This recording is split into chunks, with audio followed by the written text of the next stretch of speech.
Дональд Трамп заявил, что изучал еврейскую историю и отметил, что этот момент в Соединенных Штатах напоминает ему о моментах перед Второй мировой войной.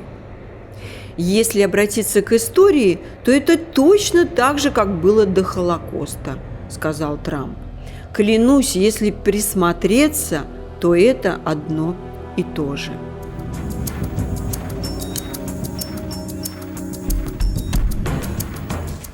В еврейских Машиахах можно запутаться. Но, кажется, Машиах снова пришел. На этот раз это Дональд Трамп. Он победил и обещал за сутки решить вопрос с российско-украинской войной. ЛДПР ТВ по этому поводу даже выпустила ролик «Народ хочет Трампа» с архивной записью Жириновского. Я хочу, чтобы оставался мир таким, как есть. Черт с ней, с Сирией, с Украиной. Чтобы не было большой войны за Трампа. Везде будет Хиросима, Нагасаки. Этого хотят американцы? Нет. Они должны испугаться и голосовать только за Трампа. Поэтому победа Трампа и избрание его президентом – это подарок для всего человечества. Народ хочет Трампа. Трамп от народа. Вот они боятся. Ну уж такой ли подарок Трамп для всего человечества? Или для отдельной ее части? И можно ли верить словам Владимира Жириновского, который всегда очень своеобразно защищал русских? Как и сейчас, очень своеобразно защищает русских, но постоянно на этом играет его последователь Леонид Слуцкий, всегда обставленный христианскими атрибутами, но по сути всегда и во всем проявляющий себя как иудей. О том, что Трамп – это праздник, и что Трамп принесет новый мир и глобальную стабильность, прогнозирует и специалист по международной политике Михаил Финкель. Для всех думающих людей, нормальных, это праздник. То, что Трамп вернулся. Потому что это адекватный, умный, прагматичный, здоровый во всех смыслах и во всех своих подходах мегаполитик. Ну, давайте начнем с изменений, которые он принесет. Во-первых, Трамп будет принуждать к миру Россию и Украину. Переговоры, предвижу, начнутся уже в феврале. 25-й год, думаю, станет, скорее всего, годом, в котором, ну, во всяком случае, как мне кажется, конфликт будет заморожен. Думаю, что основной тезис Трампа будет, все будет зависеть от реалий на местах, то есть то, что Россия захватила, оставим за Россией, то, что Украина отстояла, останется за Украиной. Думаю, что ни Америка, ни западный мир не признают захваченные Россией территории как часть России, то есть у них это будет все равно с маркером оккупированные территории. И будет дальше какая-то некая деэскалация в экономическом отношении с Россией. Не полная. Я не думаю, что сразу быстро будут все санкции сняты. Но, может быть, постепенно какое-то потепление здесь возможно. Украину в НАТО не возьмут. А в Евросоюз, подозреваю, что тоже не возьмут. Проблемный пассажир. Даже если Турцию не берут в Евросоюз, и это не светит ей, то тем более куда более проблемную Украину. Однако будут помогать и оружием, и деньгами, и будут отстаивать ее государственность. Но смотрите, вчера Байден сказал, я до своего ухода отдам Украине еще $6 миллиардов. Это будет последний пакет помощи. После этого Трамп, когда будет приведен к присяге, это будет 20 января, будет инаугурация, он позвонит в Киев и скажет очень просто: ребят, либо вы сейчас садитесь за стол переговоров, либо я вот сегодня же прекращаю поставки оружия. И они этого, конечно, катастрофически боятся. Украина не независимая страна. Украина всецело сегодня зависит от Америки, от американских денег, и от денег союзников Америки в Европе, и от американского оружия. Поэтому одно слово американского президента, и фронт треснет, и Украина перестанет существовать. Поэтому, конечно, он заставит их вести переговоры. Причем заставит вести переговоры на жестких своих условиях. Условия эти будут простые, он их уже озвучивал. Все, что Россия взяла, оставляем за Россией. Вы это отвоевать не можете, украинцы, а мы за вас отвоевывать это не будем. И мы воевать с ядерной Россией не будем. Мы любим красиво жить, вкусно кушать и хорошо развлекаться. И если поверить, то все это вроде прекрасно. И праздник наконец-то наступит. Но в чем же все-таки подвох всей этой истории с Трампом? Трамп, миротворец, придет и принесет новый мир, в то время, когда у Украины, США и Израиля наступает безнадега. Темпы наступления российских военных в зоне проведения СВО увеличиваются по всей линии фронта. 2 ноября главком ВСУ Александр Сырский заявил, что вооруженные силы России в настоящее время ведут одно из мощнейших наступлений за все время украинского конфликта. Генсек НАТО Марк Рютте сказал, что российские «Искандеры» рубят зерновой коридор с оружием, и в целом на Западе растет усталость от Украины. А генерал-полковник ВСУ Дмитрий Марченко признал, что фронт украинских военных обрушился под напором армии России. По его мнению, это произошло из-за усталости личного состава и нехватки резервов у ВСУ. В конце августа 2024 года солдаты вооруженных сил Украины начали активно сдаваться в плен в Курской области. Об этом заявил командир спецназа Ахмат генерал-майор Апти Алуддинов. В феврале радиоволну «Волгу» использовали почти 70 военнослужащих украинской армии, которые хотели сдаться в российский плен. Сотрудник силовых структур уточнил, что только за неделю при помощи частоты сдалось 36 солдат ВСУ. В конце октября вооруженные силы Украины начали глушить радиоволны «Волга», которые используются для сдачи в плен российскими военнослужащими. Об этом сообщает ТАСС со ссылкой на силовые структуры. Силовики заявили, что бандитская структура ТЦК – это территориальные центры комплектования, аналоги военкоматов, так пишет и обозначает их газета.ру, утилизируют жителей пророссийских регионов. Поехали. Я сейчас с тобой беседую. Закрывайте дверь, блядь. Адвокат має приїхати сюди. Адвокат буде їхати, блядь.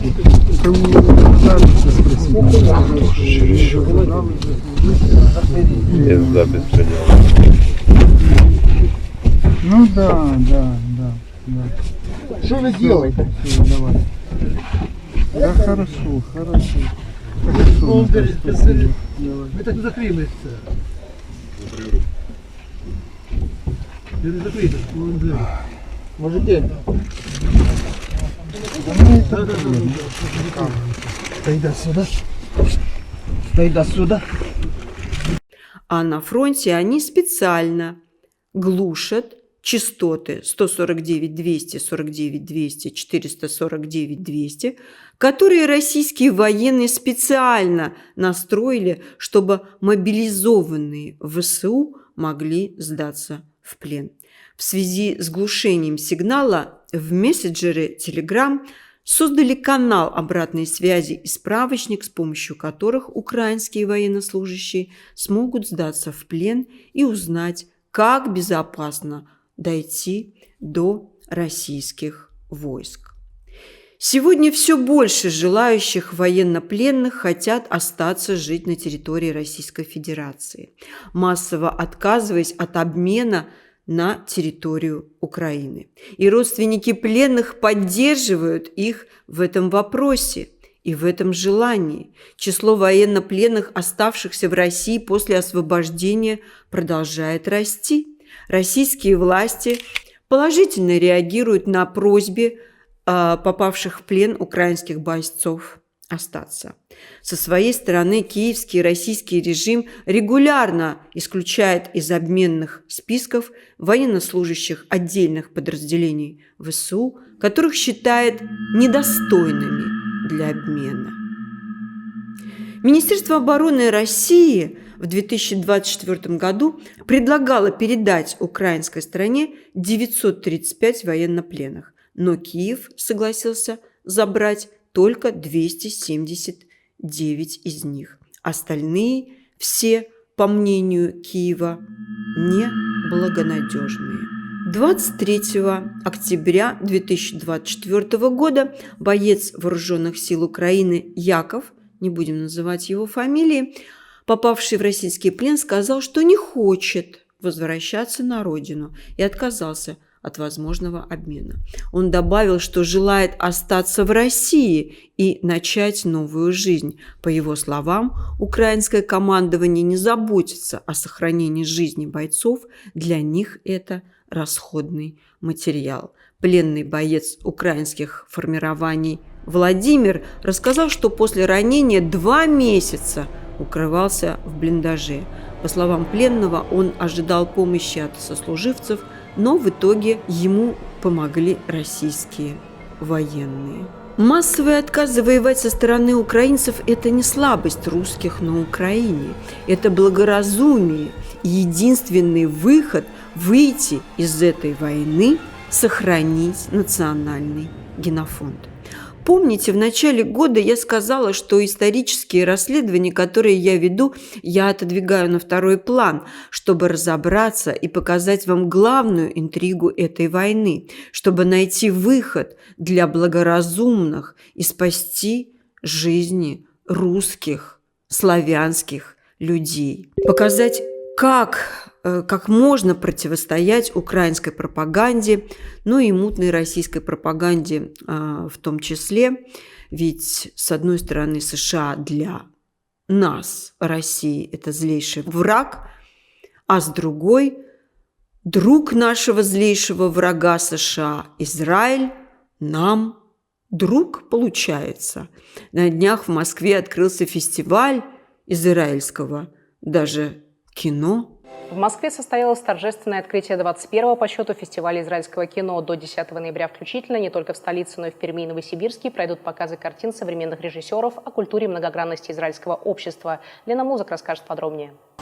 21-й фестиваль израильского кино – яркое событие для ценителей искусства и культуры. Кинолюбители смогут насладиться разнообразием фильмов, отражающих многогранность современного израильского общества. В этом году показы пройдут в Перми и Новосибирске, предлагая широкой аудитории уникальную возможность погрузиться в атмосферу Израиля. Для нас очень важно провести фестиваль именно сегодня, именно в этом году, когда спустя год, уже как 7 октября, у нас до сих пор еще идут военные действия, и до сих пор у нас 101 человек находится в Газе, удерживается в заложниках. Мы хотим показать этим, что жизнь продолжается. Несмотря ни на что, еврейский народ продолжает борьбу за свое существование. Я думаю, что мы очень многими нашими действиями показали, что мы сильны, мы вместе. Вот такой шизофренический каламбурчик получается. И все-таки напомню, в марте 2023 года президент России Владимир Путин утвердил обновленную концепцию внешней политики России из-за кардинальных изменений в международной обстановке. Но если президент не в курсе все-таки, то давайте ему сообщим, что лучший друг нашего злейшего врага США – это все-таки Израиль. В официальном поздравлении к Трампу с победой Нетаньяху написал: «Поздравляю», это пишет Нетаньяху, «поздравляю с величайшим камбэком в истории», пишет он Трампу. «Ваше историческое возвращение в Белый дом открывает новую главу для Америки и является мощным подтверждением Великого Союза между Израилем и Америкой». И как подтверждение этого Великого Союза на всех плакатах Израиля было написано: «Трамп сделает Израиль великим». И в этом главная интрига выборов Трампа, на мой взгляд. И вот Трамп, миротворец, придет, когда цель, заявленная президентом России Владимиром Путиным по специальной операции по денацификации и демилитаризации Украины в защите людей, подвергавшихся издевательствам и геноциду со стороны киевского режима на протяжении 8 лет, подходит к своему апогею. И этот апогей – взятие Днепра. Наш злейший враг США прогнозирует выход наших вооруженных сил к Днепру в районе Днепропетровска и Киева и дают оценку, что наши войска уже не остановить. В Штатах предполагают, что к тому времени российская армия, возможно, уже будет контролировать весь левый берег Украины. К концу следующего года, если не раньше, российские войска выйдут на Днепр и, возможно, уже будут осаждать Запорожье, Днепропетровск, Черкассы и Киев. И это главное, чего боится сегодня США и что не входит в планы по возрождению Великого Израиля. Полагаю, именно поэтому из сундука кукловодов, отряхнув от пыли, вновь возник миролюбивый голем Трампа в противовес зловещему кровожадному клоуну Зеленскому, который перестал справляться со своей ролью Джека-потрошителя. Но не хотят начинающие думать русские и украинцы больше воевать. Убивать становится некого. Теряется смысл этой войны. Так для чего же нужна Украина, США и Израилю?